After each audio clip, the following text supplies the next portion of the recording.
Welcome to వెనీ creation. ఈరోజు మనం చూస్తున్నాము ఉమ్మడి నిజామాబాద్ జిల్లాలో ఉన్నటువంటి దోమకొండ కోట. ప్రస్తుతం కామారెడ్డి జిల్లాలో ఉన్నది. ఇప్పుడు ఇది ఇది దాదాపు 1450 సంవత్సరంలో నిర్మాణం చేసినట్టు ఆధారాలు ఉన్నాయి. ఇది కోట, దోమకొండ కోట. ఇది మనం ఎంట్రీ పడమర భాగంలో ఉన్నది. ఇది కోట ఈ పడమర భాగం నుంచి వెళ్ళేటటువంటి కోట. ఇక్కడ చూస్తే ఈ డోరు చాలా మందంగా ఉంటుంది, చాలా దొడ్డు ఉంటుంది.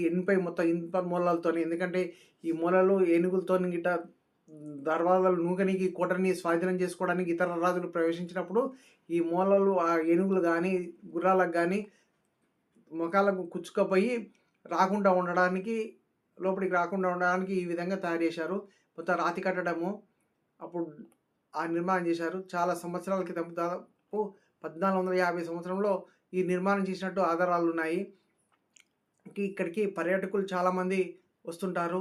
ప్రతిరోజు కూడా సందర్శకులు అనేక మంది వస్తుంటారు. ఇది యునెస్కో గుర్తింపు కూడా ఈ మధ్యలో వచ్చింది. ఇది సైనికులు ఉండేటటువంటి స్థావరాలు. ఇవి ఇక్కడ నుంచి సైనికులు మీదకి వెళ్ళాడుతారు. మనం ఇది లాస్ట్గా చివరిసారిగా 1948లో వరకు ఇది రాజులు పరిపాలించారు.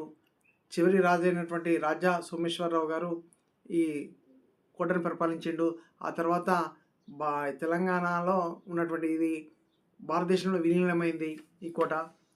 ఈ కోటలో చూడవలసినవి అద్దాల మేడ, బావి మరియు శివాలయము. ఈ శివాలయము రుద్రమాదేవి హయాంలో నిర్మించినటువంటిదిగా ఆధారాలు ఉన్నాయి. దాదాపు 850 సంవత్సరాల క్రితము నిర్మించినటువంటి శివాలయం ఉన్నది ఈ కోట. ఇప్పుడు ప్రస్తుతం శివాలయం గురించి తర్వాత చెప్తాను. ఇప్పుడు కోట చూడండి, చాలా బాగుంటుంది. ఇది మనము సినిమాలలో చూసిన కానీ రియల్గా చూడాలనుకుంటే కోటలు ఇక్కడ దోమకొండ కోటనే వెళ్ళవచ్చు. ఎందుకంటే అది పర్యాటక కేంద్రంగా విరాజిల్లుతుంది ఈ మధ్యలో. దీనికి చాలామంది పర్యాటకులు వస్తున్నారు, అనేక మంది. మంచి చెమాను చూడడానికి బాగుంటుంది, చూడడానికి మంచి ఆనందించడానికి బాగుంటుంది. చాలా పర్యాటకులు వస్తున్నారు. ఈ కోట కామినేని వంశస్థులు ప్రస్తుతం వారి ఆధీనంలో ఉన్నది. అంతకుముందు కాకతీయులు దీన్ని పరిపాలించారు. తర్వాత కామినేని వంశస్థులు, మన సినీ హీరో చిరంజీవి గారి కొడుకు రామ్ చరణ్, వారి భార్య ఉపాసన ఈ కామినేని వంశస్థులు. ఇప్పుడు ప్రస్తుతం వారి ఆధీనంలో ఉన్నట్టు చెప్తున్నారు. ఈ కోటలో తూర్పు, పడమర 2 ద్వారాలు ఉన్నాయి. ఇప్పుడు మనము ఎంట్రీ అయింది పడమర ద్వారము. దీనికి తర్వాత తూర్పు ద్వారం నుంచి కొంచెం ముందుకు వస్తే శివాలయం ఉంటుంది. అక్కడ శివాలయం రుద్రేశ్వర ఆలయంగా నామకరణము ఉన్నది. అయితే ప్రస్తుతము అది ఈ శివాలయం అని పిలుస్తున్నారు. అయితే గణపతి దేవుడు, రుద్రమదేవి, ప్రతాపరుద్రుడు అనే కాకతీయ పరిపాలనలో ఉన్నటువంటి వారి ఆధీనంలో ఉన్నటువంటిది. ఇది తూర్పు ద్వారము. ఇది చూస్తున్నాం కదా, తూర్పు ద్వారము. ఇక్కడ ఒక్కొక్క టెంపుల్ ఉన్నది. మరి ఇది పోచమ్మ టెంపులా ఏదో ఉన్నట్టుంది. పోచమ్మ టెంపులే. మరి మంచి చూద్దాం మనము ఒకసారి. ఇక్కడ మనం బయట మీదికి వెళ్ళడానికి, సైనికులు బట్టలు గిట్ట మీదకి ఎక్కడానికి, అక్కడ మీద స్థావరాలు ఉండడానికి కూడా ఈ ప్లేస్ అన్నట్టు. ఇది మెట్లు ఎక్కడానికి, కోటపైకి బట్టలు గిట్ట ఎక్కడానికి. చూడండి, ఇలా నుంచి అక్కడ లోపలికి వెళ్తారు. ఈ కోట అంటారు, బుర్జ అంటారు కదా. ఈ వారాలు ఇక్కడికి ఇటు అటు 2 దిక్కుల కూడా సైనికులు ఉండడానికి. చూడండి,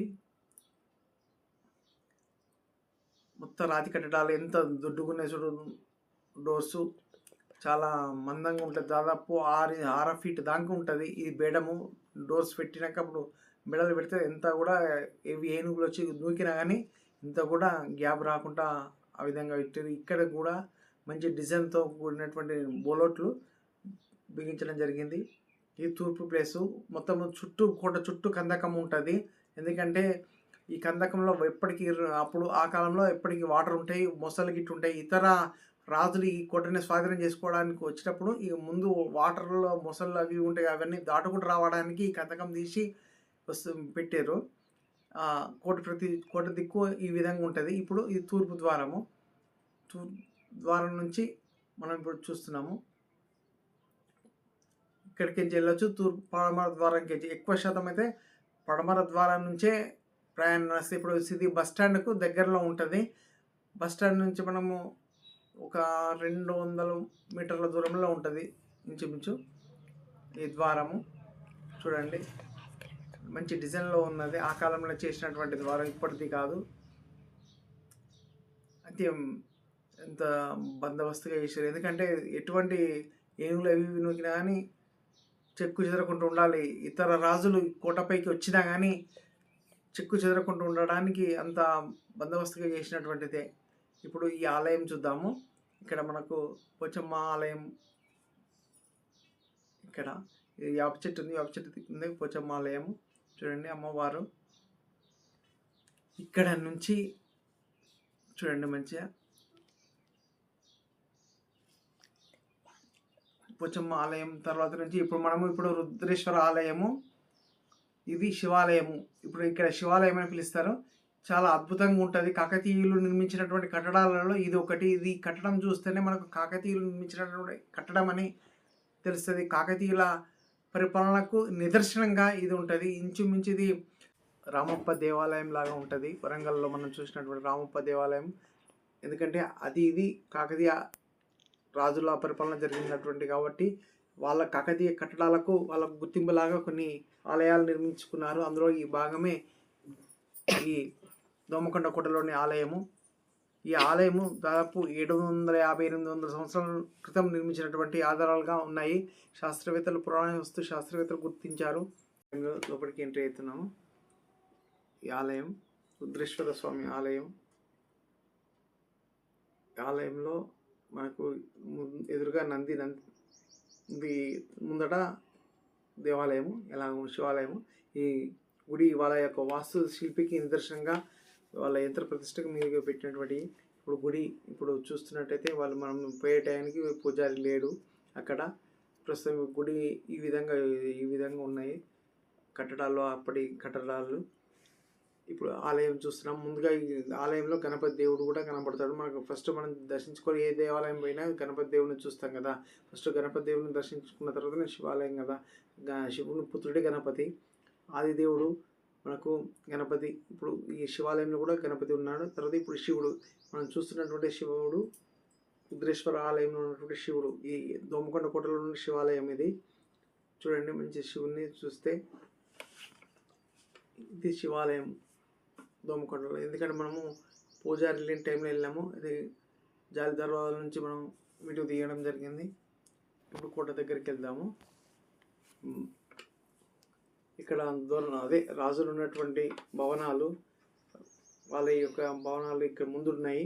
లోపల కోటలో అద్దాల మేడ, బావి మొదలుగునవి ఉన్నాయి. అవి కూడా చాలా ఆనందంగా ఉంటాయి. ఎందుకంటే లోపలికి అంతఃపురము, రాణులు ఉండేటువంటి ప్లేస్ అంతఃపురము, అద్దాల మేడ, బావి చూడదగిన ప్లేస్లు లోపల ఉన్నాయి.